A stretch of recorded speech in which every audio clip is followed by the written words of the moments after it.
அண்மை செய்தியாக பார்த்து வருகிறோம்.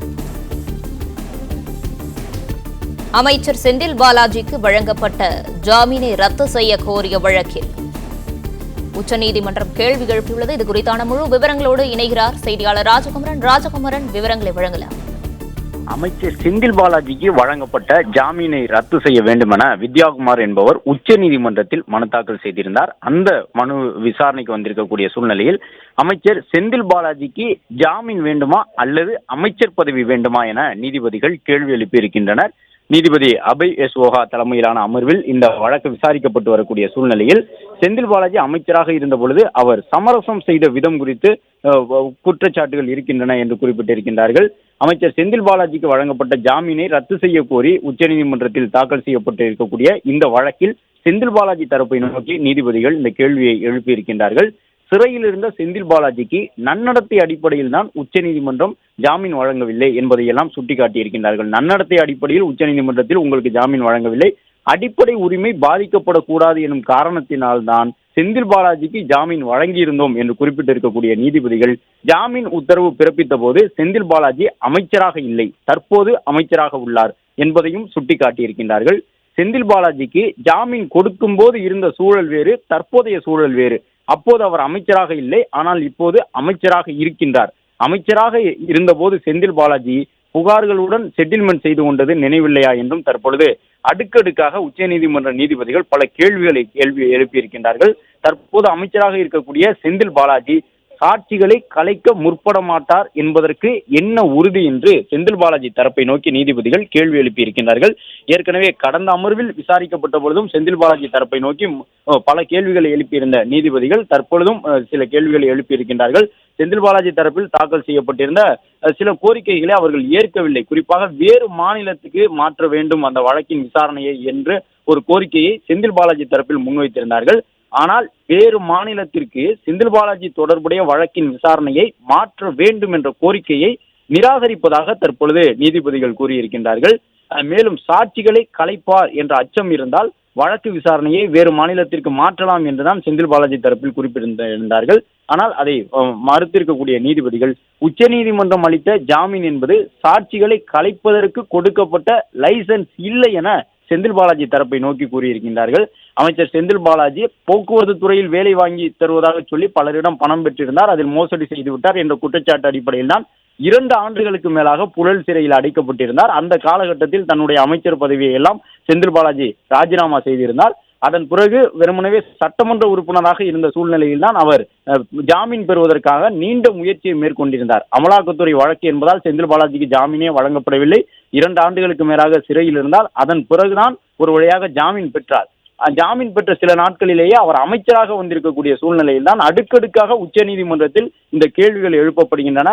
நீதிபதி அபய் எஸ் ஓஹா பல கேள்விகளை எழுப்பியிருக்கின்றார். செந்தில் பாலாஜி அமைச்சராக இல்லை, ஜாமீன் வழங்கப்பட்ட பொழுது அவர் அமைச்சராக இல்லை, ஆனால் தற்பொழுது அமைச்சராக இருக்கின்றார். எனவே அப்போது இருந்த சூழல் வேறு, செந்தில் பாலாஜியின் தற்போதைய நிலை வேறு. இப்போது அமைச்சராக இருக்கின்றார், எனவே அவர் சாட்சிகளை கலைக்க கூடும் என்பதை தங்களுடைய கருத்தாக நீதிபதிகள் தெரிவித்திருக்கின்றார்கள். செந்தில் பாலாஜி அமைச்சராக இல்லை என சிறப்பு மனு தாக்கல் செய்து ஜாமீன் பெற்றீர்கள், ஆனால் பிறகு அமைச்சராகி கொண்டீர்கள் என்று கடும் கண்டனத்தையும் உச்சநீதிமன்றத்தில் தெரிவித்திருக்கின்றார்கள். ஏனென்றால் செந்தில் பாலாஜி தரப்பு ஜாமீனுக்காக பல முயற்சிகளை மேற்கொண்டார்கள். ஆரம்ப கட்டத்தில் மருத்துவ காரணங்களை முன்வைத்துதான் முயற்சிகளை மேற்கொண்டார்கள். செந்தில் பாலாஜிக்கு உடல் நலக்குறைவு இருக்கின்றது, சில இதயம் சார்ந்த அறுவை சிகிச்சை எல்லாம் செய்திருக்கின்றார்கள் என்பதையெல்லாம் சுட்டிக்காட்டி அந்த வழக்குக்கு பிணை பெறுவதற்கான முயற்சியில் ஈடுபட்டார்கள். ஆனால் அதன் பிறகும் அவருக்கு ஜாமீன் கிடைக்கவில்லை. எனவேதான் செந்தில் பாலாஜி தரப்பில் அமைச்சர் பதவியை ராஜினாமா செய்வதாக ஒரு அறிவிப்பு வெளியிடப்பட்டிருந்தது. அதன் பிறகுதான் அவர்கள் ஜாமீன் மனு தாக்கல் செய்தார்கள். அப்பொழுது நீதிமன்றத்தில் வழக்கு விசாரணையின் பொழுது செந்தில் பாலாஜி அமைச்சராக இல்லை, எனவே அவருக்கு ஜாமீன் வழங்க வேண்டும் என்றெல்லாம் கூறியிருந்தார்கள். அதையெல்லாம் சுட்டிக்காட்டி இருக்கக்கூடிய இந்த அமர்வு நீதிபதிகள் செந்தில் பாலாஜி அமைச்சராக இல்லை என்று சிறப்பு மனு தாக்கல் செய்துதான் நீங்கள் ஜாமீன் பெற்றீர்கள், ஆனால் தற்போது அமைச்சராகிவிட்டீர்கள் ஜாமீன் கொடுத்த பிறகு என்பதையெல்லாம் சொல்லியிருக்கின்றார்கள். அமைச்சராக இருந்த பொழுது செந்தில் பாலாஜி தவறு செய்தார் என்பதுதான் வழக்கு. இந்த நிலையில் அவர் மறுபடியும் எப்படி அமைச்சரானார் என்று அடுக்கடுக்காக செந்தில் பாலாஜி தரப்பை நோக்கி தற்போது நீதிபதிகள் கேள்வி எழுப்பிக் கொண்டிருக்கின்றார்கள். செந்தில் பாலாஜிக்கு தேவை அமைச்சர் பதவியா அல்லது சிறையா என்று ஒரு முக்கியமான ஒரு கேள்வியினையும் செந்தில் பாலாஜி தரப்பு வழக்கறிஞரை நோக்கி தற்பொழுது உச்சநீதிமன்றத்தில் நீதிபதிகள் எழுப்பியிருக்கின்றார்கள். அமைச்சர் பதவியிலேயே செந்தில் பாலாஜி நீடிக்க விரும்புகிறாரா அல்லது மறுபடியும் சிறைக்கு செல்லாமல் இருக்க வேண்டுமா என்பதையெல்லாம் நீதிபதிகள் தரப்பில் அந்த கேள்விகள் செந்தில் பாலாஜி தரப்பு வழக்கறிஞர்களை நோக்கி எழுப்பப்பட்டிருக்கின்றது. மறுபடியும் சிறைக்கு செல்லாமல் சுதந்திரமாக இருக்க விரும்புகின்றீர்களா அல்லது அமைச்சர் பதவியில் நீடிக்க விரும்புகிறீர்களா என்ற கேள்வியினை நீதிபதிகள் எழுப்பியிருக்கின்றார்கள். நீதிபதிகளுடைய கேள்வியினுடைய சாராம்சம் என்னவாக இருக்கின்றது என்றால், அமைச்சர் செந்தில் பாலாஜி அமைச்சர் பதவியில் தொடர்ந்து நீடித்தால் அவருடைய ஜாமீனுக்கு பாதிப்பு ஏதேனும் ஏற்படலாம் என்பதை மறைமுகமாக சுட்டிக்காட்டக்கூடிய வகையிலே நீதிபதிகள் இந்த கேள்வியினை எழுப்பியிருக்கின்றார்கள்.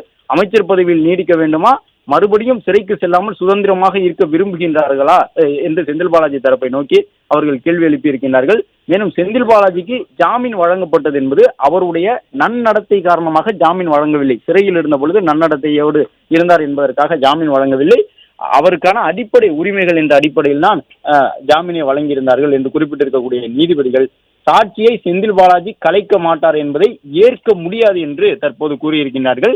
செந்தில் பாலாஜி தரப்பில் ஆஜராகி இருக்கக்கூடிய வழக்கறிஞர்கள் நீதிபதி அடுக்கடுக்காக எழுப்பக்கூடிய இந்த கேள்விகளை தொடர்ந்து என்ன சொல்லுகின்றார்கள் என்றால், அமைச்சர் செந்தில் பாலாஜி எந்த வகையிலும் சாட்சியை கலைக்க மாட்டார் என்ற ஒரு உறுதிமொழியை கொடுக்கின்றார்கள்.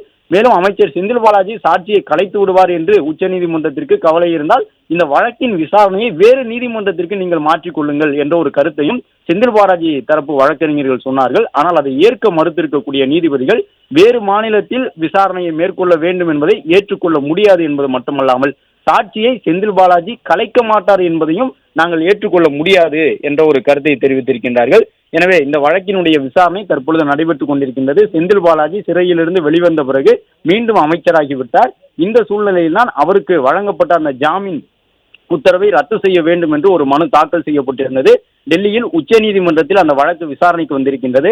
இந்த வழக்கின் விசாரணையில் ஏற்கனவே செந்தில் பாலாஜி தரப்பை நோக்கி அடுக்கடுக்காக கேள்விகளை எழுப்பியிருந்த நீதிபதிகள் இன்று சில முக்கியமான கேள்வியை எழுப்பியிருக்கின்றார்கள். அதன்படி நீங்கள் நன்னடத்தை விதி அடிப்படையில் ஜாமீன் பெறவில்லை, அடிப்படை உரிமை என்ற அடிப்படையில் தான் செந்தில் பாலாஜிக்கு நாங்கள் ஜாமீன் கொடுத்திருந்தோம் என்று சொல்லியிருக்கக்கூடிய நீதிபதிகள், அமைச்சராக இருந்து நீங்கள் ஜாமீன் பெறவில்லை, அமைச்சராக இருந்த சூழ்நிலையில் அமைச்சர் பதவியை ராஜினாமா செய்துவிட்டு ஜாமீன் வாங்கி கொண்டீர்கள், ஆனால் ஜாமீன் பெற்ற கொஞ்ச நாட்களிலேயே மீண்டும் அமைச்சராகிவிட்டீர்கள். எனவே சாட்சியை நீங்கள் கலைப்பதற்கான முகாந்திரம் இருக்கின்றது என்று சொல்லி இருக்கின்றார்கள் நீதிபதிகள். அதே நேரம் செந்தில் பாலாஜி தரப்பு வழக்கறிஞர்கள் சாட்சிகளை செந்தில் பாலாஜி தரப்பில் கலைக்க மாட்டோம் என்ற ஒரு கருத்தை சொன்னாலும் அதை ஏற்றுக்கொள்ள முடியாது என்று தற்பொழுது நீதிபதி தெரிவித்திருக்கின்றார். அமைச்சராக இல்லாததால் தான் ஜாமீன் வழங்கினோம், ஆனால் ஜாமீன் வாங்கிய பிறகு நீங்கள் மீண்டும் அமைச்சராகி கொண்டீர்கள். எனவே அமைச்சர் பதவியில் நீடிக்க விரும்புகிறீர்களா, மறுபடியும் சிறைக்கு செல்லாமல் சுதந்திரமாக இருக்க விரும்புகின்றீர்களா என்று அடுக்கடுக்காக நீதிபதிகள் இந்த கேள்வியினை செந்தில் பாலாஜி தரப்பை நோக்கி எழுப்பியிருக்கின்றார்கள். மேலும் செந்தில் பாலாஜி சாட்சிகளை கலைக்க மாட்டார் என்பதை ஏற்றுக்கொள்ள மாட்டோம் என்றும் சொல்லியிருக்கின்றார்கள். வழக்கின் விசாரணை தற்பொழுது தொடர்ந்து நடைபெற்று வருகின்றது. பிளே ஸ்டோர் மற்றும் ஆப் ஸ்டோரில் இருந்து பாலிமர் செயலியை QR கோடு மூலம் பதிவிறக்கம் செய்யுங்கள். செய்திகளை உடனுக்குடன் பெறுங்கள்.